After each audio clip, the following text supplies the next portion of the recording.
let's see. Where am I going to go today? Actually, I have a little bit of a good idea. Um, First, oh, that works better. I didn't know if it was going to do that. I'm just trying to use the tools that I have at my disposal here to make this work. So, first, I want to thank a viewer that watched the video that I posted with regards to how, illogical it is to consume alcohol. I didn't say illogical, maybe I said absurd, but no matter what, I mean, it's dumb. But he provided a term that just really condensed the descriptive, a more accurate description of what alcohol is, which is a neurotoxic poison. So thank you very much. I do appreciate you bringing that to my attention, and or not bringing, just offering it. So thank you.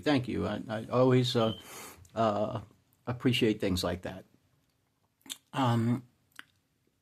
Now, of course, what we should, if it is a neurotoxic poison, what does that mean? Well, I think we got to remember that our neurosystem is what produces our thoughts. So if we are habitually consuming a neurotoxic poison, then obviously our thoughts are not going to be very good. They're damaged, they're fragmented, they're incoherent, they're absurd, whatever words, they're not, there's no logical sequence. I mean, people will go through extremes to justify. And I have very good friends that, don't consume alcohol, and they'll say, well, maybe once a year. But, for me, once is too much. And again, it's not a criticism of anybody. I'm the worst person to try to point fingers at anybody. I'm always having to correct myself and reevaluate myself and the things that I do. I'm more than I can handle. So why would I even want to worry about what you do? And again, everybody has their own situation. There's a reason there's that saying, just don't judge anyone until you've walked in their shoes. Well, guess what? I haven't walked in anybody else's shoes, so I can't judge anybody. I mean, so that's, now, that being said, there are some, when the behavior becomes sociopathic, when it becomes detrimental to sort of the cohesion of the social unit, then they need to be called out. And again, it may be because this person is damaged as well, psychologically, emotionally.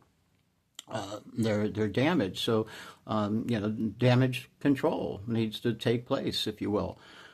But our thoughts would not make any sense. Now, I've been thinking about how to word what I was going to say, sort of a very, very false and absurd, not just absurd, it is extremely absurd. And it is this narrative that is generational and, intra-gender, I think more than, I think it's more, well, definitely more among men than it is among women, that it is, there's that it is masculine to consume alcohol. I remember my dad joking, again, my dad, although he died of lung cancer, he had a very bad problem with alcohol as well. I mean, he wasn't, he was just a social drunk is what he was. And I was too. And then even when I smoked tobacco, it was more of a social situation. I wasn't I wasn't somebody that smoked or drank alone until it actually did devolve, got worse, especially with my last job, which ended back in 2011, which was a very high-paying job, and I was traveling all across the country, and I was doing presentations with regards to retirement savings and how to invest and how to look at retirement savings in a way that made sense. And I've always been a person who has liked to sort of break down things. In more simple terms. I've always felt that there are people that try to use very fancy language and 4-syllable words to and I'm acute. I do that too, but not for just because it's the word that I have in my head, but that to impress people. It's sort of like an ego inflating type of attitude where you think that if you have a better vocabulary, you're better than other people, and and if you have more education, you're better than other people, and no, it's just the circumstances have provided some people with opportunities that other people don't have. And so again, this whole this judging other people based from our success or our our accomplishments. I mean, it's disgusting. It's ugly. It really is. But I was saying that my dad would say, oh, it's going to put some hair on his chest. Dumb. This sort of, who outdrinks the other, it's like, oh, who can drink more and stay up and not be knocked over. And, it's just all this incoherent and just dumb associations. But the problem is that when so many people believe that, you are up against a tide, and unfortunately, and not there's no shortage of people, and there's no shortage of the people that have been damaged with a neurotoxic poison. Thank you again. And so, and this is repeated so much, and there's just so much justification, and I'll tell you why. Because again, it's not because it's an addiction. What we're addicted to is we condition ourselves. When we drink, I've talked about this before. I may have to talk about it again, but talked about B.F. Skinner, and B.F. Skinner was a psychologist, and he did experiments with rats, and it was all into studying or observing conditioning behavior. And so they would put the rat in a box called the Skinner box, and it would set up a system in which there would be a light and a lever and a chute, and the light would basically blink on occasions. And what that was is a signal. Eventually a rat would be able to associate. It would accidentally hit the lever when the light was going off, and think that when the light went off, then it was time to hit the lever because a pellet of food will come out, a reward, something that made them feel good. And that's how we operate, really. We're no different. We're not rats. We're not monkeys. We are us, but we're also everything, because we have all that information from all those animals in our system and beyond. We are all associated. We are all part of one thing. We're not isolated. We're not special. We're not separate. Just because we're able to do what we do and we have the technology that we have, it doesn't mean that we're more advanced. And obviously, the things that are happening right now certainly indicate that we're not more advanced, because we're supposed to be social animals. We're supposed to take care of each other. I mean, they're just like rats and rabbits and dogs and wolves and bears. It's a very it's all birds. Everything. We have all these patterns. We have mating calls, or things that we say. We have mating dances. We nest. There's all kinds of things that we do. So, when we drink, we're in with good company, we're laughing, we're having a good time, and so we associate the drinking with that happiness, with those good times, those emotional feelings, and so that's what makes it difficult to basically stop alcohol, because then there's this pressure from people say, well, the only way you can have, be with us is if you're, and if you're not, you're a weirdo or whatever, you don't know it. No, I wouldn't be the weirdo. It's the other way around, unfortunately. But again, and this is what makes it very difficult, because we associate, it's our behavior and the feelings that we get that are provided by the social environment that we're in. That this is great. We're having a good time. We're having a blast and everything like that. And that's what we like. But the good news is we can have that without alcohol. I mean, it's just a matter of conditioning, and I have conditioned myself by jogging. And again, this is not like I knew this. It's more of a discovery. I'm going to talk a little bit more in another post about, what some of the things that I've learned in the process, because I think they're very, very useful in that sense.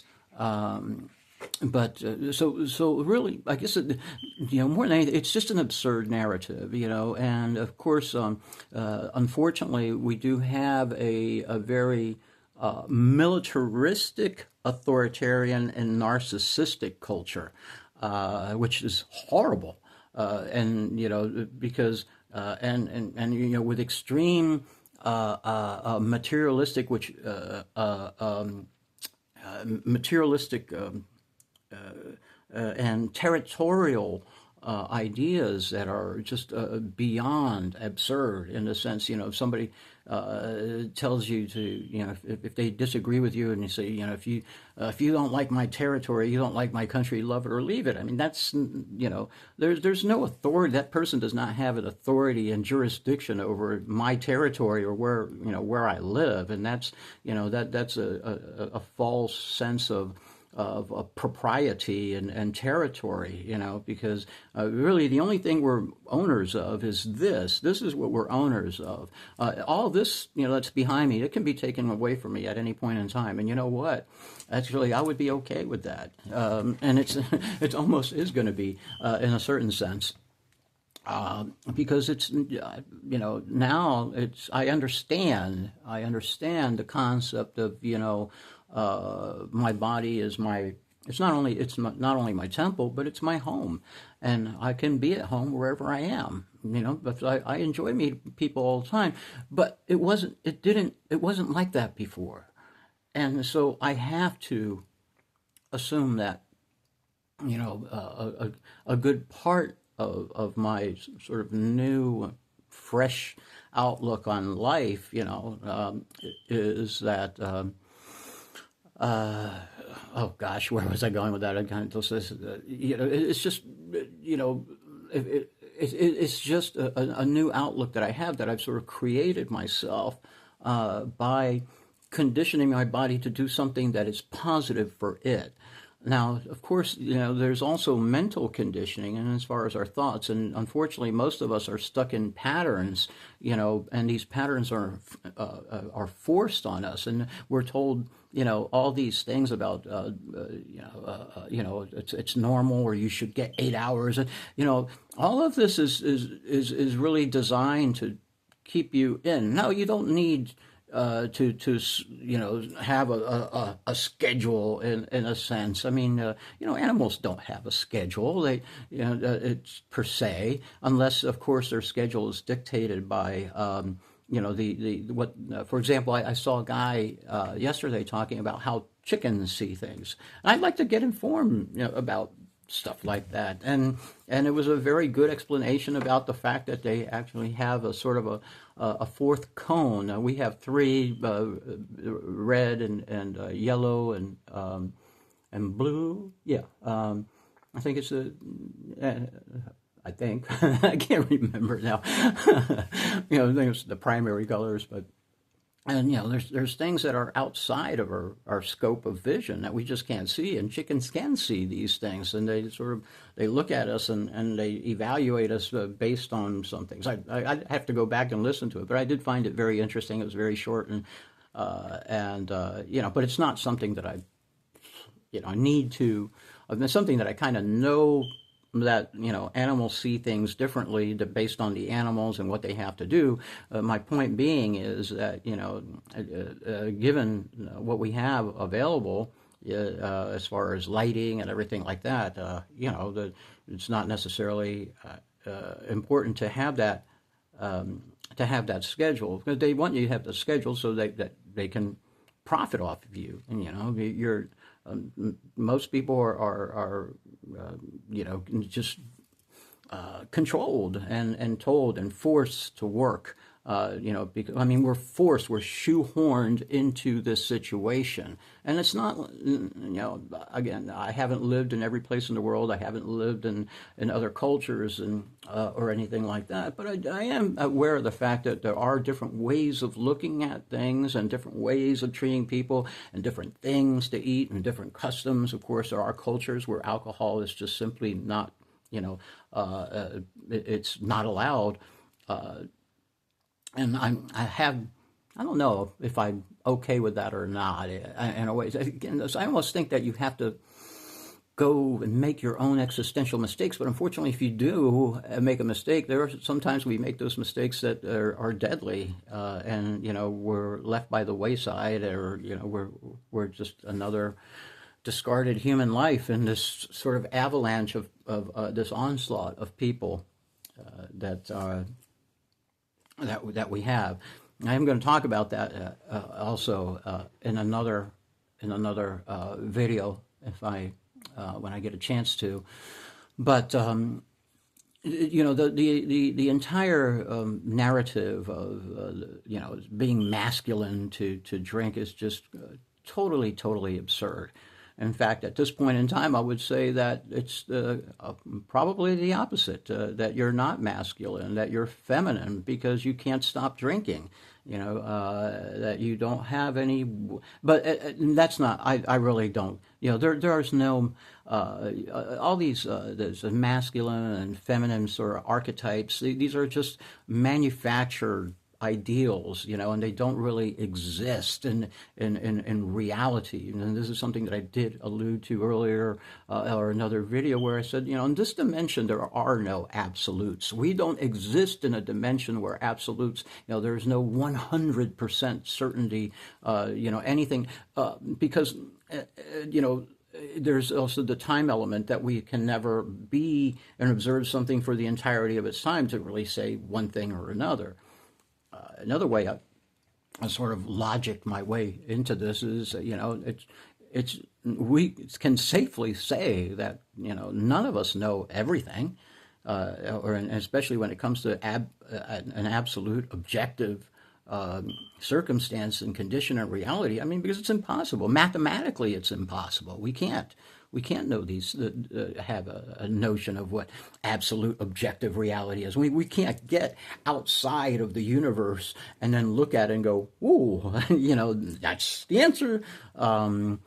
Really, the answers are all inside of us. What's outside is sort of what's exploded out, and it's all the chaos and all the confusion. So the only thing that keeps us centered is ourself.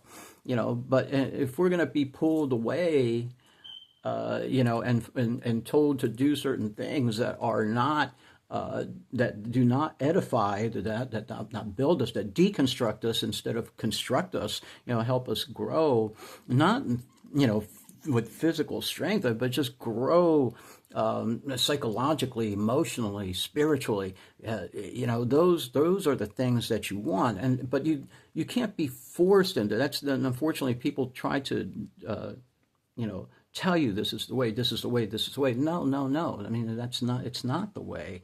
Especially forcing people to do things is not the way. We know that. I mean, you can't hurt a cat, but they've been very successful.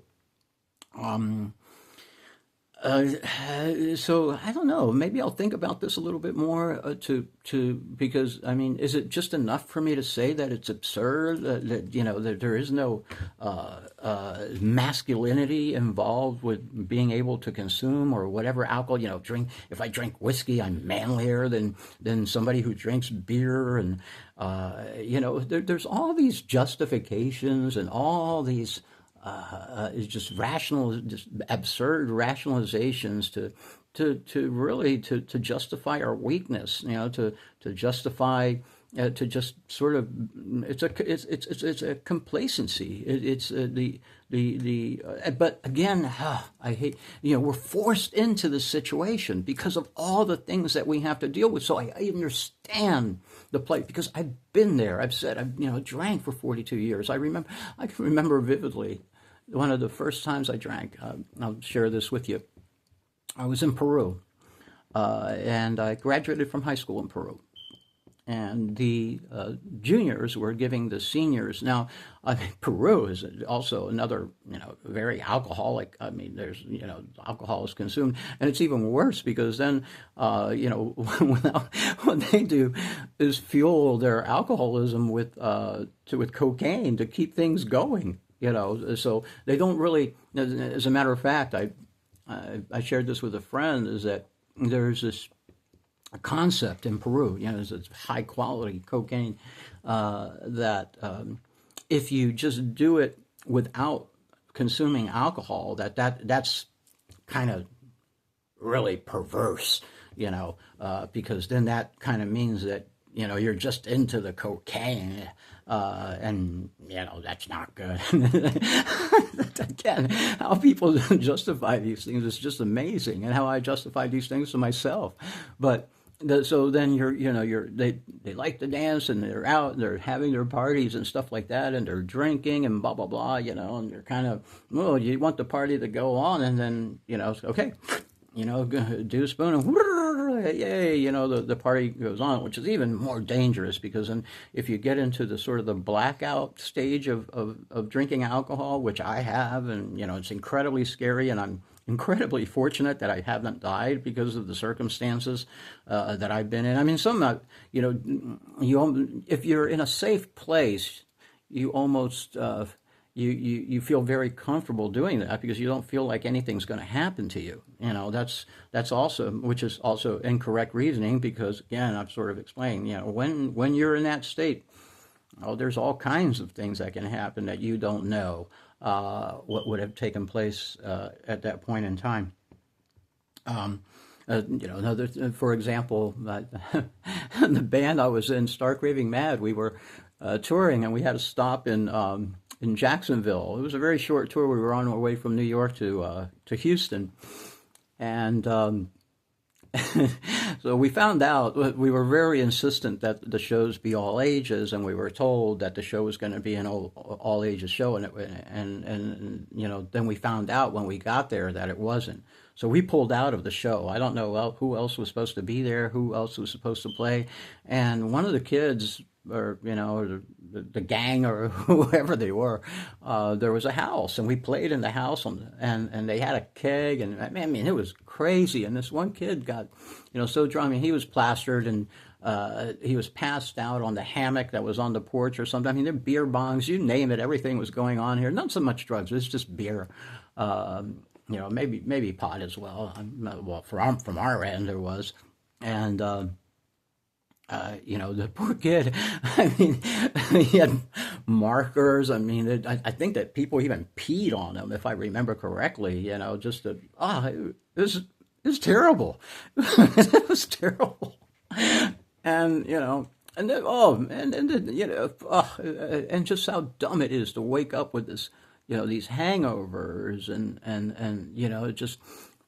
just swearing up and down that you would never do it again. And lo and behold, maybe a year later, I found myself in a situation where, I would just go off the rails in that situation.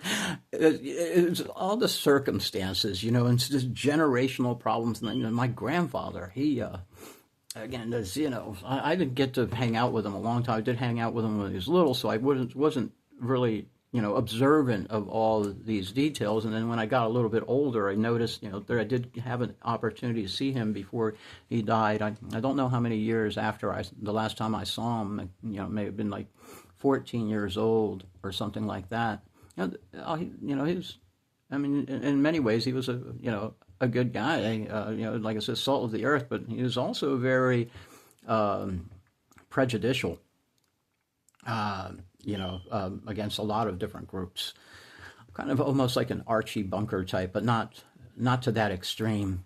And he got to the point where my grandmother, who was a nurse, had to serve him his shots of whiskey because he shaked so much he couldn't even pour his own drink, So and how far back did that go? I have no idea. This is how far back on my father's side of the family, alcohol had such a negative impact, and I think it's probably, multiple generations that sort of inherited that toxic, dysfunctional behavior. So. There's and sometimes and even the I think just things as like old wives' tales where if a baby's crying, put alcohol on their because of their teething, put alcohol. Now I actually object to that now that I think about it, because I'm sure there's something else. There's people that'll say, for example, oh well, wine is supposed to be good for you. Again, I'm at this point in time, I'm very suspicious of anybody that would say anything like that, because although maybe there are some properties, but the beneficial aspects of that wine doesn't come from the fruit, from it or it comes from the fruit, not from the alcohol. It comes, and so you can drink like a pomegranate or some other juices, or grape juice, I suppose, that it's going to have all the same beneficial aspects to it, without the negative content of the alcohol. There's another thing also that I should mention, is that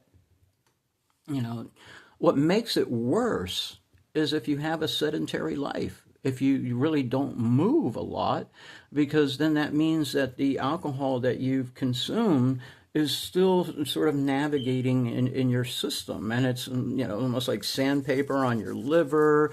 It actually produces other toxic chemicals in your body. One in particular, I may have mentioned that before, or maybe not.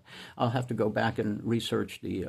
Not research. I already looked it up. I might say I just can't remember. It's like maybe 5 or 6 syllables, as far as what did 4 or 5. I could exaggerate, but nonetheless, it's a longer word, but it's a cancerous. And so if we drink and then on top of it we don't do, we just sit at a desk, or we sit on the sofa, or we sit in a chair, we sit at the bar, wherever the case may be, and we do this on a habitual basis, or wine, even like on a weekly basis. Me and the ladies get together and we have our wine. Oh my goodness, again, and you know what? I mean, people have gotten mad at me for, and just, and I think that really, if we want to change a lot of the situation that we're in right now, I think that just stopping and boycotting alcohol and just not consuming it anymore en masse, and just stop, because again, there's an industry, and everything has grown to the point that there are, there's just layers and layers and layers of sort of socioeconomic rungs, like the rings around a tree. There's all these, right now that's kind of, we're sort of like, on a whole, kind of like a macro level, we're sort of part of this tree. And the tree has the rings. Well, some of us navigate a certain part of a certain orbit. Others, and so again, but at the bottom, here's the top, which is the highest amount is of people and things, and then we get down, and then there's like this power is centered. It's like an upside down pyramid. The power is centered at the bottom, and controls the top. It's not a pyramid that goes down. It's the other way around. It's sort of, it's the pyramid, and this up here, this mass feeds this. So if we stop doing this, whatever it is that feeds that, then it's like cutting off its oxygen, And I would, strongly suggest that this, but people are very territorial. And I mean, it doesn't matter how much money a person has, they never have enough. They never want things taken away from them. And and that's also a conditioned and manufactured emotion where, we think that in order to be happy, we have to have property. And then the minute, somebody says, oh, yeah, you're a communist, well, I mean, unfortunately, that property and the sense of what belongs to us is really what causes conflict. Chimps go to war over terrain, and that's what we're doing. We're warring, and there's a psychological terrain too. So it's not just a physical terrain, but it's emotional terrain. It's a psychological terrain, emotional terrain more than anything, because it's not logical to be that sociopathic, to be that greedy, it's simply not, it's not conducive to anything good, So I am, again, I'll tend to get off track, but the main point of this is just to highlight how absurd it is to tie in alcohol consumption. But you can see how this makes a person insecure and comply and follow along, because it's like an insult, and again, it shouldn't be an insult, because again, in many ways, all these things are fabrications. Again, what it means to be a man, what it means to be a woman, and stuff like that. It's all culturally manufactured. In other cultures, men have different roles and women have different roles, and there is no absolute. There is no right and wrong. There's just different ways, and if it provides cohesion, and it provides an environment where everybody is happy, or at least has the ability to enjoy happiness, life, liberty, and the pursuit. Nobody. There's very few people that have life, liberty, and the pursuit of happiness. When I go out, since I run, I'll go out and sometimes watch people. I don't see very many happy faces at all. I see people that are kind of angry, shut down, sad, depressed, in a hurry. But there's not a lot of joy, and it's understandable, because people are being compelled to do things that are really go against their spirit, their emotion. People, have these desires and wishes to be certain things, and then those things are sort of, the door is shut, and so a person says, well, if I can't do it, or if I don't have enough, then I'm going to have to work and make all these sacrifices to make this happen. It shouldn't be that way at all.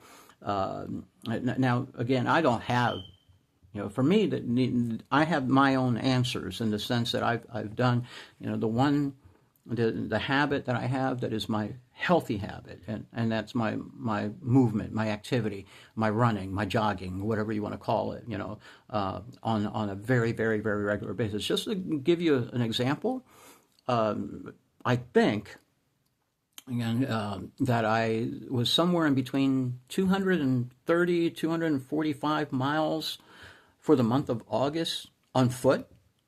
And I would say maybe 60 to 70% of that was jogging. So and that's been incredibly, incredibly good for me. And I don't drink, and I don't think I'm any less of a man than anybody else is, you know. Again, but I don't describe to those the dumb, just dumb, not dumb. I don't. They're just silly narratives that we've sort of been taught and that are really not real. And we have to challenge things. And I've been trying to do open mics. I'm not that great. But sometimes I'll say some things, and this is one of the things that I think is important is to break patterns. Because the more you do the same pattern, the more it ages you. I've said that we don't age because of of time. We age because of how we treat our body and how we behave. So if you do appreciate life, if you like life, why would you do something to destroy it? And when I was doing, I guess I didn't like life, or I didn't understand it, and I was rebelling against life because I didn't think that life was that hot. And I wasn't wrong in entirely. There was a lot of truth, to what I sort of intuitively thought. There's always, from a very, very early age, I looked at things, and I really seriously challenged. But when you're a kid, you can't challenge because you get ostracized. You get you turn into the black sheep, or or the weirdo, or whatever it is. And there's a lot of conformity, and this people wanting to just kind of keep you in the box for their own personal comfort. So I'm going to stop right there because actually I am going to go for my run. I've been waiting for the sun to rise, and there might be some rain, so I want to get ahead of it. But in the past, and it's just I've run through rain as well. I've never let anything stop me in that respect. So like, what was once the motto of the U.S. Postal: "No rain, nor sleet, nor snow is going to stop us from delivering the mail." And in a way, that's kind of like me when I run. And it's not like I don't do it at the same time every day. Sometimes I do it at noon. Sometimes I do it at 4. Sometimes, but I always like to do it. And if I don't, get the run, of course, most of the time I am walking because I've basically ditched the car, and I ditched bicycles too because the roads are so poorly kept and there's so much glass. I can't be changing tires all the time. So really, getting around on foot is while it can be burdensome. Is a much healthier option for me, and you can see how this lack of mobility has impacted people's bodies, and and then we just tell ourselves things to make ourselves feel good, but we're not very honest with ourselves. So try to be a little bit more honest with yourself. Look inside, evaluate yourself, and just correct the things that are destroying you. I mean, why do we spend so much time in our life, tearing ourselves down, and why aren't we building ourselves up? And again, it's not just the physical, the muscles or anything like that, but it's mental growth, emotional growth, spiritual growth. But you don't get it from books and words. I am going to talk about that in another video. But for now, I am going to sign off. So have a great day. Try to make the best out of it. Carpe diem. Seize the day, and make it as good as you can. And it's all up to you. It's not up to anybody else. Take it easy.